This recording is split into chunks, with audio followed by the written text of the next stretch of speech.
اور کم وقت میں اور لوگ بھی کم. لیکن سچی بات یہ ہے، اگر ایک جملے میں میں کہوں تو وہ جو قومی مشاعرے سب ہوتے ہیں نا، تو ہر لحاظ سے یہ مشاعرہ ان سے کامیاب رہا. میں نے کئی قومی مشاعروں میں شرکت کی ہے سامع کی حیثیت سے، لیکن اکثر کبیرہ خاطر رہتا ہوں کہ یہ کون لوگ اس میں آ جاتے ہیں، کون لوگ کہہ رہے ہیں، کیا کہہ رہے ہیں.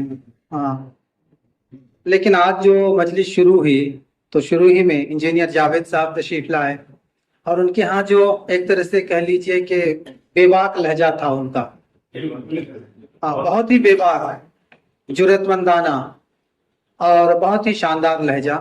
میں ان کا پورا کلام سن نہیں سکا، بہت ضروری فون آ گیا تھا، بیچ میں باہر بھی جانا پڑا، لیکن ان کے لہجے میں جو ایک بے باکی تھی اور ایک حملہ آور لہجہ، وہ میں نے محسوس کیا. اور اس سے پہلے بھی میں نے سنا ہے، لیکن آج وہ بہت بدلے بدلے نظر آئے. تو نہیں، اس سے پہلے بھی میں نے سنا ہے، لیکن آپ بہت بدلے بدلے نظر آئے. تو آپ جو ہے اس سلسلے کو جاری رکھیں. اگرچہ ظاہر سی بات ہے کہ میرا تعلق اتنا شاعری سے ہے نہیں، لیکن پھر بھی بہت اچھا لگا. اس کے بعد توحید اظہر صاحب کو میں نے پہلی بار سنا، اس سے پہلے کبھی نہیں سنا تھا. سب سے پہلی بات تو یہ ہے کہ آواز میں بہت یہ ہے، دم ہے، بہت ہی دم ہے.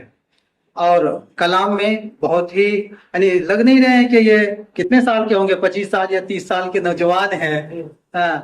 تو ایسا لگا نہیں، لگ رہا ہے کہ بزرگ شاعر ہیں، استاد شاعر ہیں، اور بہت پختگی ہے اور بہت گہری باتیں ہو رہی ہیں، اور بہت اچھا کلام ہے.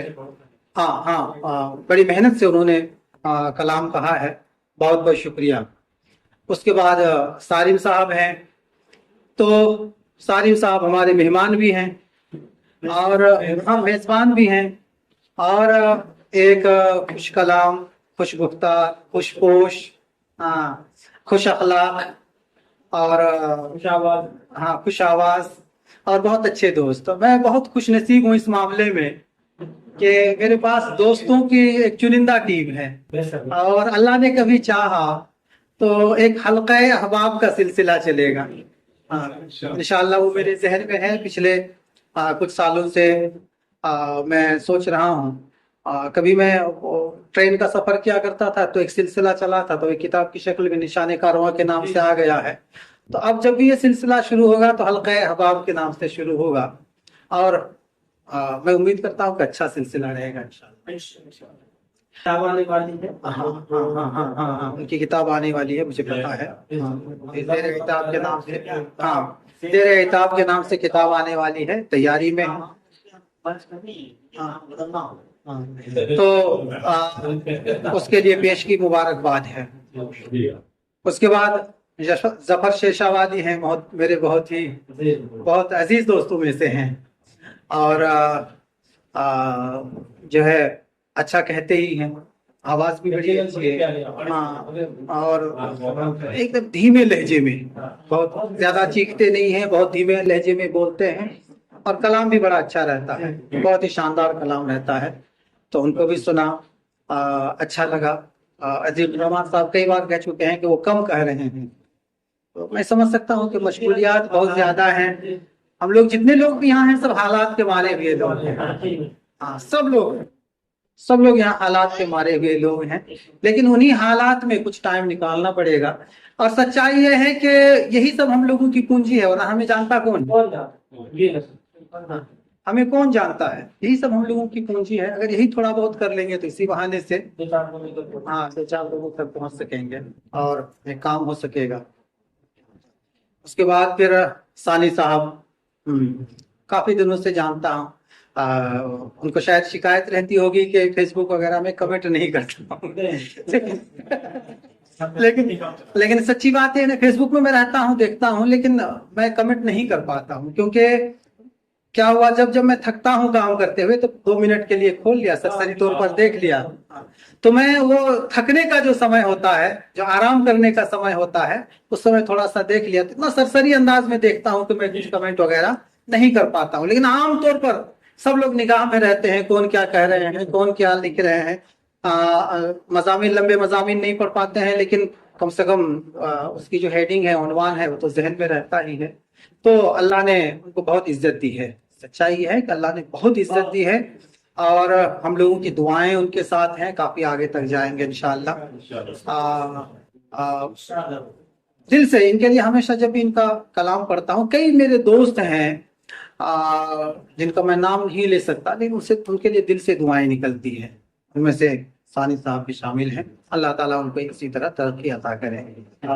اور ابراہیم صاحب تو میرے ہمدرس بھی ہیں، ہم لوگوں نے ایک سال تعلیم حاصل کی ہے، ان کے بارے میں کیا بتاؤں۔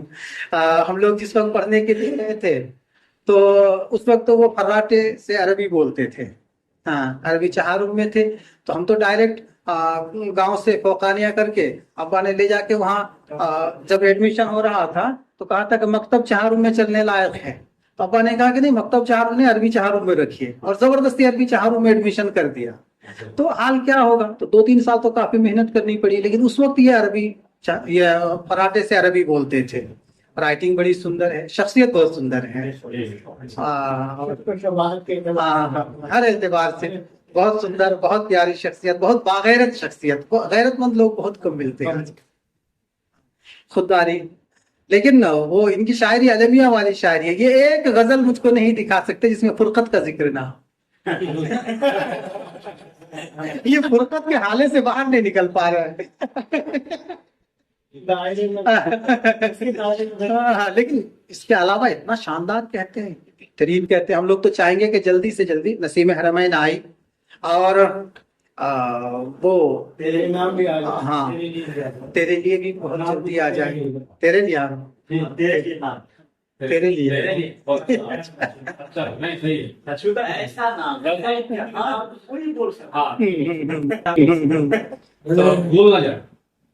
جلدی چاہیں گے کہ تیرے لیے بھی آ جائے۔ تو یہ ساری باتیں ہیں۔ سچائی ہے کہ میں شعر و شاعری تو نہیں کرتا، لیکن ایک غزل ہے، اس میں میری اپنی شخصیت کی یہ ہے جھلک ہے، اور پورے طور پر میں نے اپنی باتیں کہنے کی کوشش کی ہے۔ میری 4 کتابیں اب تک چھپی ہیں، اور چاروں تاریخ پہ ہیں۔ میں تھوڑا اتہاس میں جیتا ہوں، اور جب جو ہے آج سے تھوڑا تنگ آتا ہوں تو کل کو پڑھتا ہوں۔ تو مطلع جو ہے، جنوں کے میں قصے سناتا رہا، جنوں کے میں قصے سناتا رہا ہوں، اسیری کا غم یوں بھلاتا رہا، اسیری کا غم یوں بھلاتا رہا۔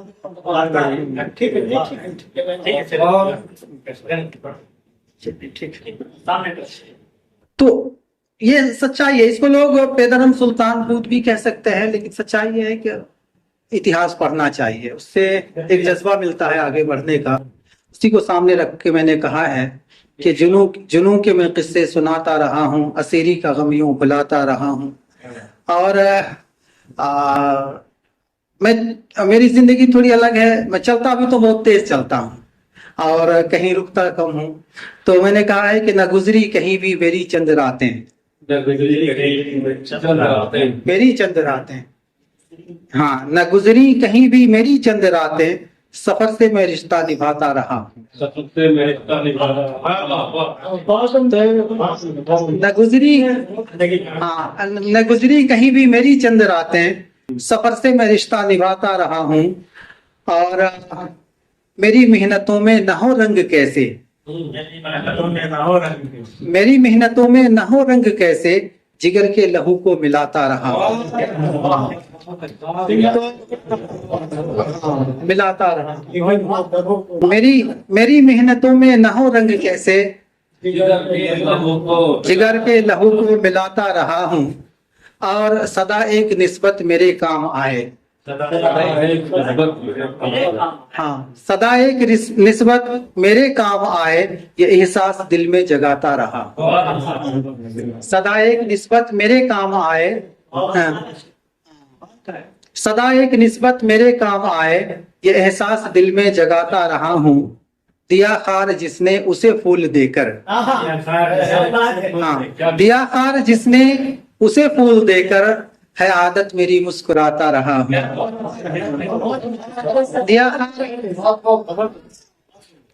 تو ریاکار جس نے اسے پھول دے کر ہے عادت میری مسکراتا رہا ہوں، اور میں بدنام ہوں یہ اسی کا کرم ہے.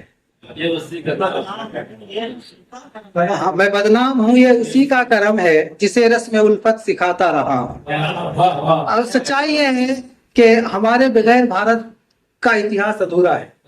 ہاں، ممکن ہی نہیں ہے. میں کبھی کبھی کہتا ہوں اسکول میں کہ ہندی کا کوئی ایک لفظ دکھائیے جو قلم کی جگہ لے سکے. قلم تو خالص عربی کا لفظ ہے. ہاں، ہندی کا کوئی ایک لفظ دکھائیے جو کرسی کی جگہ لے سکے. کرسی خالص عربی کا لفظ ہے، اور کتاب کی جگہ تو کبھی پستک لے ہی نہیں سکتی. بہت ہلکا لگتا ہے. ہاں لکھنے میں بہت ہاں. تو میں بدنام ہوں یہ اسی کا کرم ہے جسے رسم الفت سکھاتا رہا ہوں. اور حدیث میں ہے کہ اس ہاتھ دو تو اس ہاتھ کو پتہ نہ ہو، تو میری سانس ٹوٹی تو دنیا نے جانا. میری سانس ٹوٹی، دنیا نے جانا. میری سانس ٹوٹی تو دنیا نے جانا، میں کس کس کے کب کام آتا رہا ہوں.